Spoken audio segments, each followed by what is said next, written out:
టీడీపీలో ఉండి పొలిటికల్ రచ్చ పీక్ స్టేజ్ కి చేరింది. సిట్టింగ్ ఎమ్మెల్యే రామరాజుకు సపోర్ట్ గా ప్రత్యక్ష పోరుకు దిగారు కార్యకర్తలు. ప్రాణాలైనా అర్పిస్తాం కానీ టికెట్ ఇవ్వకపోతే ఊరుకునే ప్రసక్తే లేదని వార్నింగ్ ఇస్తున్నారు. దీంతో ముందు పార్టీలో ఏం జరుగుతుందోనన్న ఉత్కంఠ నెలకొంది.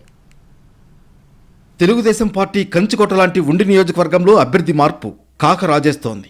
2019 ఎన్నికల్లో ఫ్యాన్ గాలిని తట్టుకుని విజయం సాధించిన మంతెన రామరాజు వచ్చే ఎన్నికల్లో పోటీ చేస్తారంటూ ఇప్పటికే పార్టీ అధినేత ఆయన పేరును ప్రకటించారు. తాజా పరిణామాల నేపథ్యంలో ఉండి టికెట్ రామరాజుకు కేటాయించే అవకాశాలు లేవనే ప్రచారం జోరుగా సాగుతోంది. ఈ పరిణామాలతో రామరాజు వర్గంతో పాటు టీడీపీ శ్రేణులు తీవ్ర ఆగ్రహానికి గురవుతున్నాయి. కష్టకాలంలో పార్టీని నిలబెడుతూ కార్యకర్తలకు అండగా ఉన్న రామరాజుకు కాకుండా సీటు మరొకరికి కేటాయిస్తే ఆత్మహత్యలు చేసుకుంటామంటూ ఇప్పటికే కార్యకర్తలు హెచ్చరికలు జారీ చేస్తున్నారు. సీటు మార్చుతారనే ఊహాగానాలు మరింత బలపడడంతో ఇప్పటికే నియోజకవర్గంలో టీడీపీ శ్రేణులు తమ రాజీనామాలను పార్టీ అధినేతకు పంపుతున్నారు.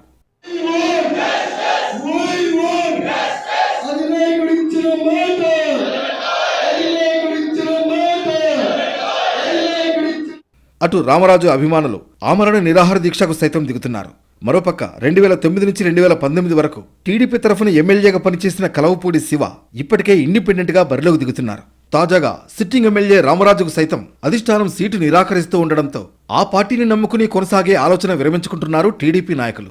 పార్టీ అధినేత ఇచ్చిన మాట నిలబెట్టుకోవాలని అన్ని ఎన్నికల్లో పార్టీకి పట్టం కడుతున్న ఉండి నియోజకవర్గంలో నాయకుల అభిష్టం మేరకు అధిష్టానం సైతం నడుచుకోవాలని డిమాండ్ చేస్తున్నారు.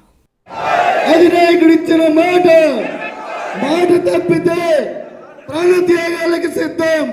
మాట తప్పితే రామరాజు టీడీపీ నుంచి పోటీ చేసే అవకాశం రాకపోతే కార్యకర్తల మేరకు నడుచుకుంటారని ఇప్పటికే స్పష్టం చేశారు. సీటు మార్పు తప్పనిసరి అయితే రామరాజు ఇండిపెండెంట్ గా బరిలో దిగే అవకాశాలు కనిపిస్తున్నాయి. ఇప్పటికే పార్టీ నిర్ణయంతో దాదాపుగా ఖాళీ అవుతున్న తెలుగుదేశం పార్టీ ఈ పరిణామాలతో ఇప్పట్లో కోలుకునేలా కనిపించడం లేదు. నియోజకవర్గంలో నెలకొన్న పరిస్థితిపై పార్టీ పెద్దలు ఏ రకంగా స్పందిస్తారో చూడాలి.